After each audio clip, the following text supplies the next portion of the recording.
اسرائیل اور ایران ہر روز ہی ایک دوسرے کے خلاف کسی نہ کسی بات کو لے کر محاذ آرائی کر رہے ہوتے ہیں۔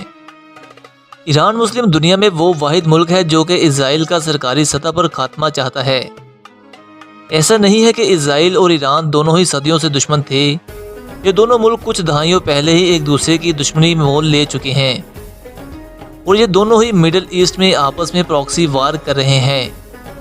لبنان، شام اور فلسطین میں ان دونوں ملکوں کی ایجنسیاں آپس میں الجھی ہوئی ہیں۔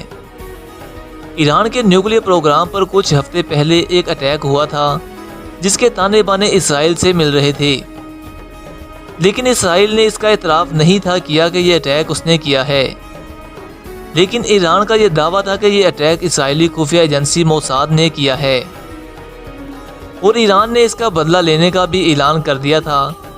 یہ بات بھی آپ لوگ سمجھ لیں کہ ایران میں اتنی ہمت نہیں ہے کہ وہ اسرائیل پر براہ راست حملہ کر سکے، اور اس کی ہمیں ماضی میں بھی بے شمار مثالیں ملتی ہیں کہ ایران صرف باتوں تک ہی رہتا ہے، جبکہ اسرائیل پر کوئی بڑا کبھی براہ راست اٹیک نہیں کیا، جیسا کہ اسرائیل نے ایران کے دارالحکومت تہران میں محسن فخر زادی کو قتل کر کے کیا تھا، اور ایران نے اس کا بدلہ لینے کا اعلان کیا تھا تو اس پر ایران نے کچھ خاص رسپانس عملی طور پر نہیں تھا دیا، جبکہ یہ خبریں ضرور سامنے آئی تھیں کہ ایران نے اسرائیلی شہر میں جا کر موساد کے چیف کو قتل کر دیا ہے، اور اس کی خبر ایران کے سرکاری میڈیا نے بھی چلائی تھی اور کچھ مغربی میڈیا نے بھی اسی خبر کو اپنی ہیڈ لائنز میں جگہ دے کر رکھی تھی۔ یہ بات تو بہت واضح ہے کہ اسرائیل پوری امت کا مشترکہ دشمن ہے، اور اسرائیل چاہتا بھی یہی ہے کہ امت کو قابو کرنے کے لیے مسلمانوں کے کچھ بڑے بڑے پلیئر توڑے جائیں، جن میں سے پاکستان بھی ایک اہم پلیئر ہے، لیکن پاکستان اسرائیل کو تسلیم نہیں کر سکتا، کیونکہ پاکستان کی عوام اسرائیل کو لے کر ایک پیج پر آ جاتی ہے۔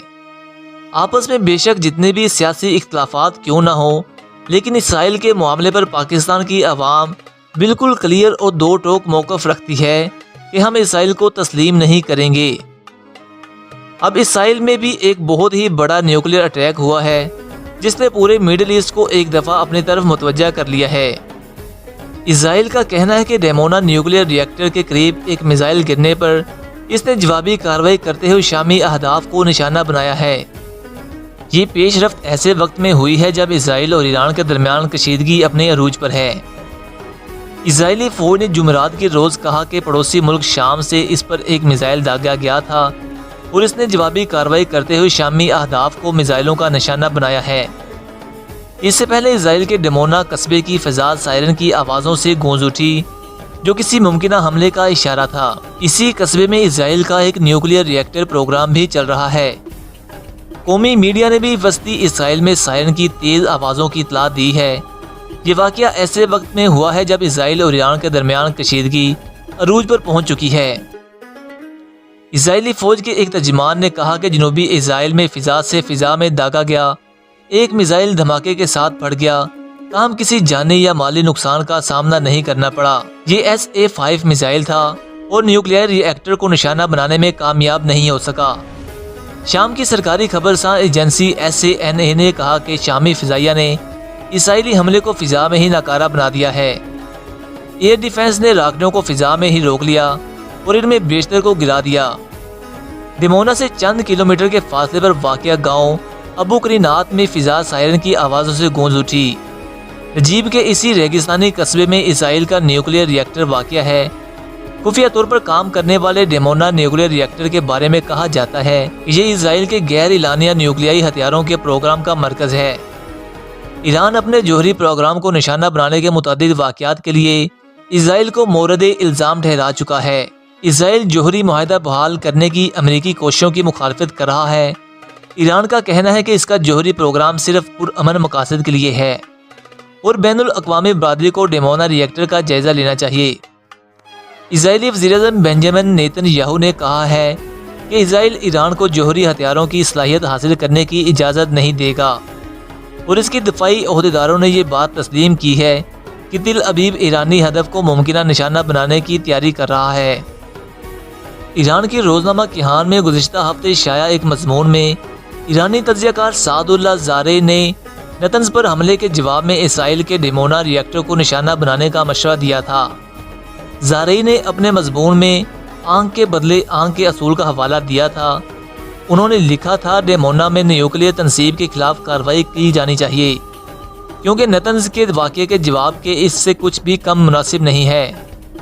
کہان اخبار کوئی کثیر الاشاعت اخبار نہیں ہے، تاہم اس کے ایڈیٹر ان چیف حسین شریعت مداری کو خود ایران کے سپریم لیڈر آیت اللہ خامنہئی نے مقرر کیا تھا۔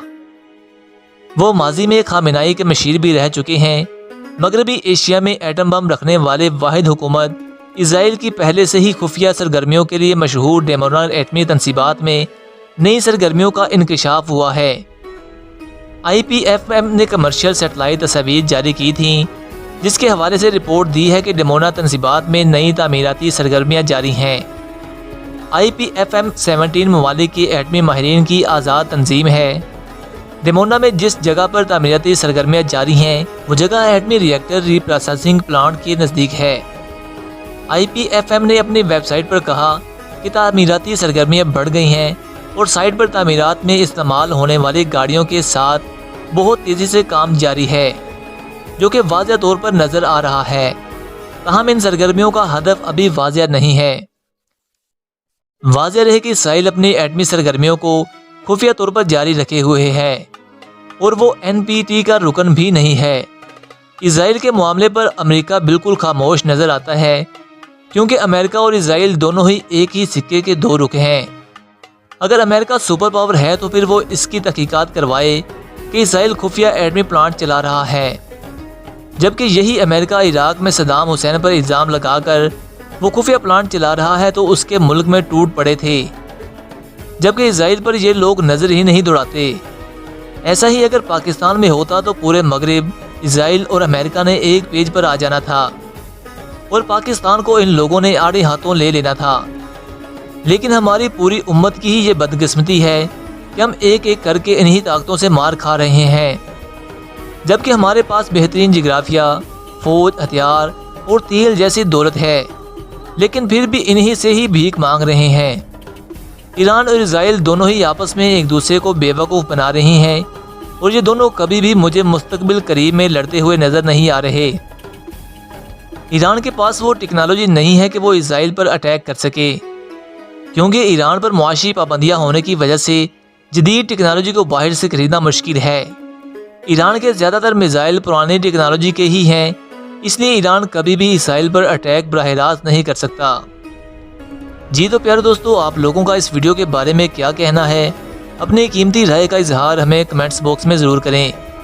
مزید ایسی انفارمیٹیو اور نالج بھری ویڈیوز دیکھنے کے لیے ہمارے YouTube چینل کو سبسکرائب بھی کر دیں۔ جلد ہی ملوں گا میں آپ سے ایک نئی اور انٹرسٹنگ ویڈیو کے ساتھ، تب تک کے لیے مجھے دیں اجازت۔ اللہ حافظ۔